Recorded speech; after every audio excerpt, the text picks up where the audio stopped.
Hello everyone, welcome you all to Bapuji NEET and JEE Academy. Myself Harish, I am a chemistry lecturer. So we are studying about haloalkanes and haloarenes lesson. NCERT reading we are doing, and you know what?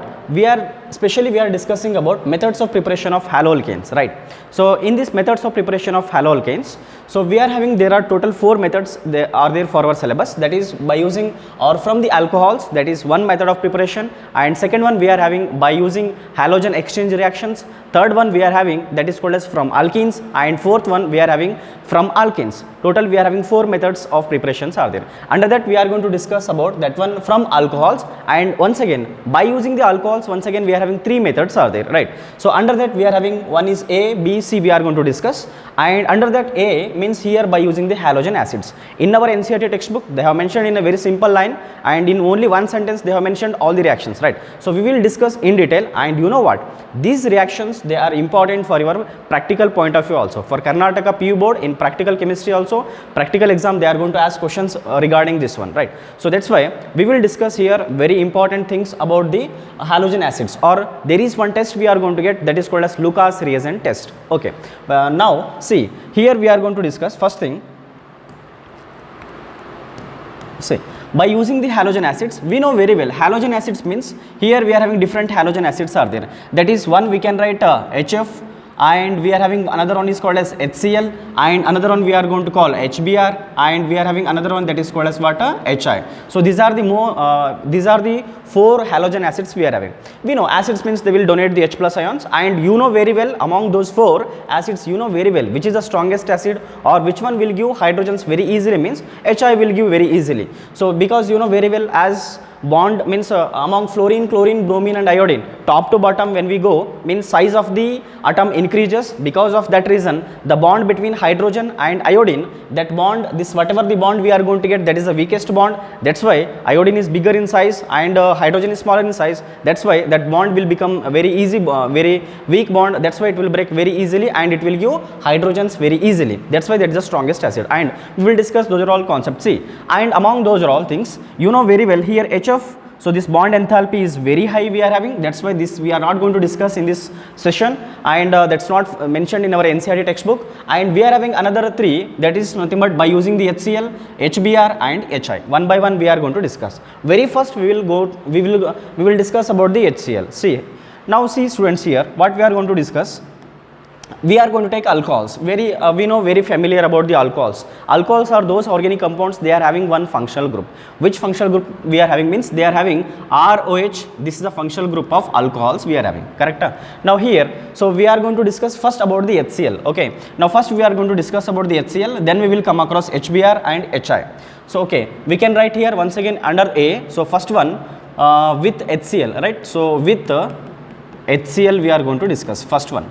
Okay, now how HCl will going to react with the alcohols? See, alcohols means here we are going to write R group. You know very well, we have studied in our earlier classes also. R stands for the alkyl group. We may have methyl, ethyl, propyl, butyl, like this different groups are there. And you know once again, so here R means R means where we are having carbon atom which is connected to the oxygen bond. And you know very well, you have to keep one thing in your mind. Here cleavage of or breakage or cleavage of here carbon oxygen bond will take place, right? Carbon oxygen bond will take place. Not about this bond we are not going to break, but we are going to break the bond between carbon and oxygen bond. Carbon and oxygen bond. See here. So we will discuss first. We will take some examples, right? In some examples means first of all we are going to discuss about primary alcohols we are going to take. See, primary alcohols means let me take one example here. So C2H5OH. So this is what we are having. This is called as ethyl alcohol, which is the common name, and ethanol, that is the IUPAC name we are having for this compound, right? So when it is made to react with the HCl, now here it will react with the HCl, but you know here we are going to use one catalyst, and that catalyst we are going to call it as, right? That catalyst we are going to call it as anhydrous zinc chloride, right? Anhydrous zinc chloride, it is going to act as a catalyst here. And one thing you have to keep in your mind, so when you are going to treat with the primary alcohols and the secondary alcohols, anhydrous zinc chloride catalyst is required. But in the case of while preparation or while treating with the tertiary alcohols, anhydrous zinc chloride is not necessary or not required, because already tertiary alcohols will be more reactive. Okay, see here simple reaction takes place. from here we are going to get H plus, and from here we are going to get OH minus. H plus will combine with the OH minus, then what you are going to get is nothing but the byproduct is H2O, right? Now here R C2H5 will combine with the Cl, then what you are going to get C2H5Cl, which is called as ethyl chloride or otherwise chloroethane, which is an example of haloalkane we are having, right? We are going to we prepared this one. Now see, so this is one method of preparation, means where we are going to take about the primary alcohols we took, and you know very well what are primary alcohols means what. So OH group which is connected to a carbon, and that carbon is once again connected to only one carbon. See here C2H5 you can write in this manner also, you know about this one, right? C2H5 means what, you can write carbon carbon, where you are going to write CS3 CH2 OH, like this you are going to write, and OH group is connected to a carbon which is once again connected to how many other carbons? Only one other carbon. That's why this alcohol we are going to call it as primary alcohol. So how it will react with how we are going to get means, so simply primary alcohols, when you are going to treat with the concentrated HCl in the presence of anhydrous zinc chloride, then you will get ethyl alcohol with water. So like this primary alcohols they are going to react. Now we will discuss about the secondary alcohols. See, same thing like this only, we will take another one second example. Here secondary alcohols means we will take secondary alcohols. In secondary alcohols, so we are going to write carbon carbon, and here I will going to connect the OH, and here I will going to write CS3, here I will going to write CS3, and here I will going to write CH, right? Now this is made to react with HCl, and here in the presence of once again we are going to take here catalyst. That catalyst is nothing but anhydrous zinc chloride is a catalyst we are having, right? Now here once again we are going to remove, okay, once again we are going to remove from here H plus, from here OH minus. H plus they will combine with the OH minus, what you are going to get the byproduct here is nothing but H2O, same like this only. Once again, so whatever the Cl is there, the Cl minus it will connect to this carbon, then what you are going to expect is, so CS3 CH, so here we are going to get a Cl and we are having CS3, okay. Let us going to name these compounds, right? So this is an example of secondary alcohol I will going to say. Why? Because you know OH group is connected to a carbon. In turn, once again this carbon is going to connect it to two other carbons, and this is a secondary alcohol I will going to say. And you know this alcohol is very famous alcohol, that is called as isopropyl alcohol, or it is also called as secondary propyl alcohol. This is a common name we are having. It will react with the HCl and you are going to get here. So this is once again, this compound is called as isopropyl chloride we are going to call, right? So this is how you are going to prepare the alkyl halides, okay. Now similarly we are having another one methods of preparation is there. So that is means here we will take about tertiary alcohols. See, now tertiary alcohols they will react with, next example that is nothing but here only I will take about tertiary alcohols. So CS3 carbon, and I am going to take here OH is there, this is connected to another one CS3, and once again it is connected to the CH3, right? This is made to react with once again HCl, and here we are not going to use any catalyst. I told you already, so that what the thing I told you is, so here once again tertiary alcohols are highly reactive, that's why no need of catalyst here. So that's why directly it will react, both they are going to react here, from here H plus and from here OH minus. H plus and OH minus both they will combine, and what you are going to get is nothing but H2O we are going to get. So H2O we are going to get, and here so the compound what you are going to get is product, what you are going to get here is, see, so here we are having CS3 and it will connect it to the next, we are having CS3, and here we are having once again CS3, it will connect it to the Cl. See, this compound we are going to call, tertiary butyl chloride we are going to call. See, this carbon is called as tertiary carbon which is connected to the chlorine, and this total 4 carbons are there, that's why we are going to call tertiary butyl chloride. This is a compound we are having.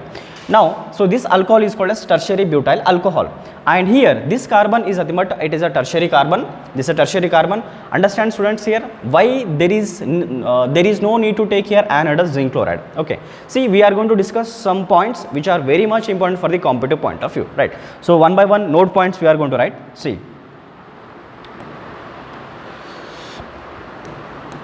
very first note point we are going to discuss here. Very first point. Now, first point is nothing but here we are going to take, so this process, okay, by alcohols with HCl, the reaction between alcohols with HCl, this process we are going to name it as Gruce process. You have to keep in your mind this process, what we are going to call a Gruce process. Okay, now this is the first point you have to keep in your mind. Second point you have to notice here, the mixture of anhydrous zinc chloride and mixture of anhydrous zinc chloride plus concentrated HCl. Okay, this mixture, in which ratio you are going to take here? 1:1. So this mixture we are going to call Lucas reagent. This is one of the very much important question, right? So this reagent we are going to call, or this mixture we are going to call Lucas reagent we are going to call. Lucas reagent means, what is Lucas reagent? They may ask in your theory exams, or otherwise in your board exams, competitive exams, or even in your practical exams, right? Lucas reagent, it is a mixture of anhydrous zinc chloride and concentrated HCl. In which ratio you are going to take? 1:1 you are going to take. Means suppose if you take here 1 ml of concentrated HCl, means you have to take this one also 1 ml, right? Like this. So in same ratio you are going to take. Now see, another one point you have to notice here. Tertiary alcohols, for the tertiary alcohols, there is no need to take here Lucas reagent, because Lucas reagent means here compulsory we need to take mixture.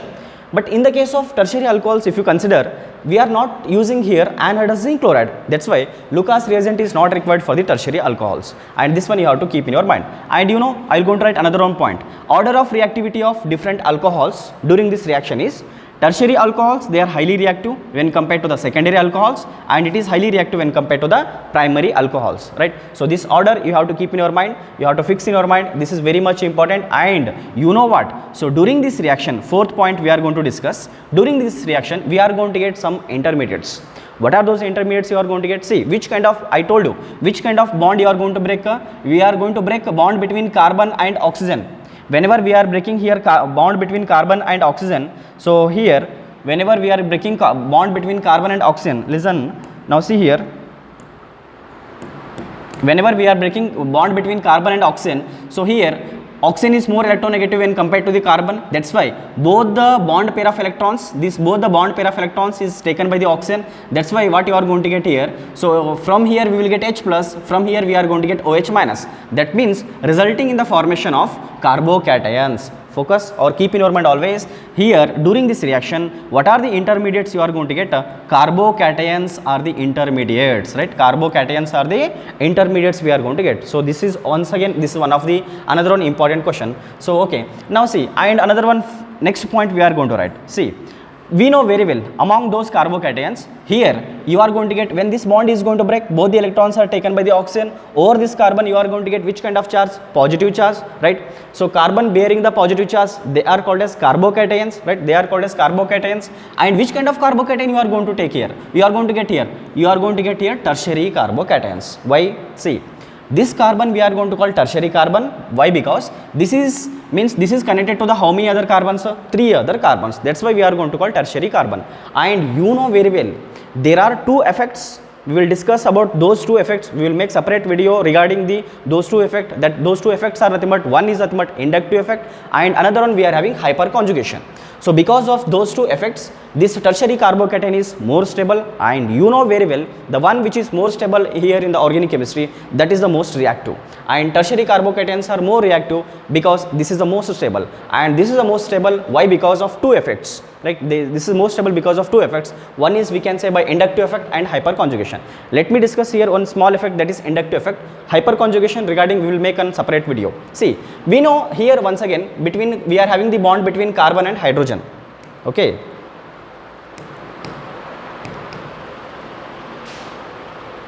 See, so here we are having the bond between, one is nothing but carbon, and another we are having hydrogen. Let me write here 3 hydrogens. See, we know very well among carbon and hydrogen, which one is more electronegative? Carbon. Both the bonded pair of electrons, they are so attracted towards which atom? Carbon atom. So here also, through this bond also, electrons they will shift towards the carbon. Here also, through this bond, electrons will shift towards the carbon. Here also, through this bond, electrons will shift towards the carbon. Finally, this carbon, it will give its electron cloud to this carbon, which is electron deficient. So simply what we can say, methyl group, ethyl, propyl groups, or in general alkyl groups, they are electron donating in nature. So they are donating the electrons to the deficient carbon. So this effect we are going to call it as inductive effect, right? So this effect we are going to call inductive effect, and this is means because of inductive effect and hyperconjugation, this carbocation is more stable. That's why what we can say, tertiary alcohol is more reactive. Okay, next point we can conclude here, or next point we can, what we can say here. tertiary carbocations, right? Tertiary carbocations. So they are more stable, right? They are more stable because of, right? Because of which effect we are going to say? One is nothing but inductive effect, and another one we are going to say hyperconjugation effect. So we will make separate video based on one is inductive effect and another one is hyperconjugation. Hyperconjugation which will be applicable in the case of carbocations, carbanions, alkenes, right? We are going to discuss free radicals, how it will be, how it will do effects, and detailed video we are going to give about this one, right? See, these are the points you have to keep in your mind, so which are important for the competitive point of view, right? So this is what we are going to study about. See students, so now whatever we have studied, see once we'll small glance we will do. See, we took here alcohols, total how many alcohols we took here? Total 3 alcohols we took. One is primary, secondary, another one is tertiary alcohols, right?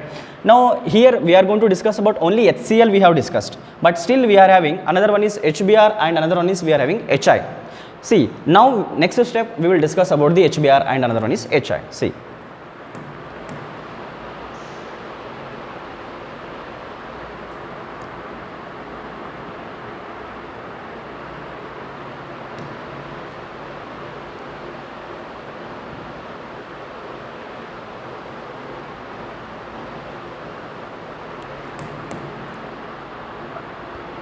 okay, so next one, let me write here next one, second one with HBr, with HBr. See, so we know among, see, you have to keep in your mind always, one is nothing but HF, HCl, HBr, and another one we are having HI.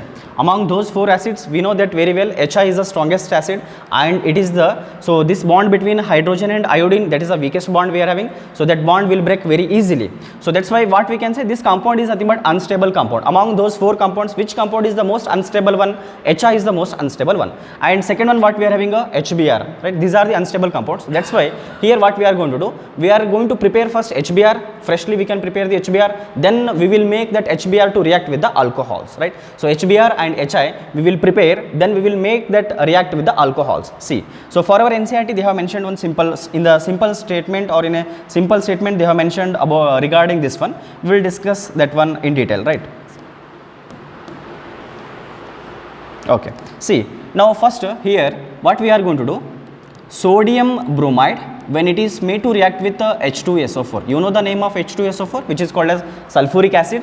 It will react now here, from here what we will take means, here Br and 1 H, 1 Br, they will combine, and then resulting in the formation of what we are going to get, HBr plus, so here Na will combine with another one hydrogen we are having, then we will get NaHSO4. This is called as sodium hydrogen sulfate. Okay, sodium hydrogen sulfate. Now we obtained our HBr. We will make now this HBr to react with the alcohols, right? So alcohols means, once again, generally I will go and write here ROH, which is made to react with HBr. The same reaction whatever we have studied, the same thing we are having here. See, so from here H plus and from here OH minus, they will combine to form what we can say here, H2O. Once again, see, R will combine with Br, then what we are going to get, RBr, that is called as what we are having, alkyl bromides we are going to get, alkyl bromides. So like this you are going to prepare the, there in the previous whatever Lucas reagent test and all, we have prepared alkyl chlorides, but now we have prepared alkyl bromides. And another one we are having, so next one we are going to discuss, that is nothing but third one with HI, okay, with HI. How HI means, first of all we are going to prepare the HI. How we are going to prepare the HI? See, we are going to take either potassium iodide or sodium iodide. This is made to react with H3PO4. H3PO4 ಜೊತೆಗೆ reaction ಮಾಡುತ್ತೆ, means we are going to treat with the H3PO4. Now here what happens, see, same thing here, from here hydrogen and from here one iodine, both they will combine to give HI, and the next byproducts what you are going to get is K, from here 2 hydrogens are there, so KH2PO4. So this compound we are going to call it as potassium dihydrogen phosphate. This is a compound we are going to get, and HI we obtained. Now whatever the HI we have obtained now, this one we will make or this one we will treat with the alcohols. Alcohols means, once again, generally I will go and write here ROH, means in the presence of R you can write here methyl, ethyl, propyl, butyl according to that. So next once again I will going to treat with this one HI, the same reaction as usual, whatever you have observed here, same thing happens here also. So H will combine from here H plus and from here OH minus. So what we can expect the byproduct once again H2O is. Next here R will combine with I, then what you are going to get here Ri, means like this you are going to prepare the alkyl iodides. So these are all the different methods we are having. One question they have mentioned in your in-text question. In your in-text they have mentioned one of the question, you will come to know about this one. See, there is the question what they are going to ask you, and this is one of the very much important question. See the question what they are going to ask you. During the preparation of HBr, we have used here H2SO4, whereas during the preparation of HI, why we have used here H3PO4, why not we have used here H2SO4. This is one of the question they have mentioned in our NCERT in one of the in-text question. See, this is very much important question. Why? Because why we have not used here H2SO4, why we have used here H3PO4. We will discuss regarding this one now.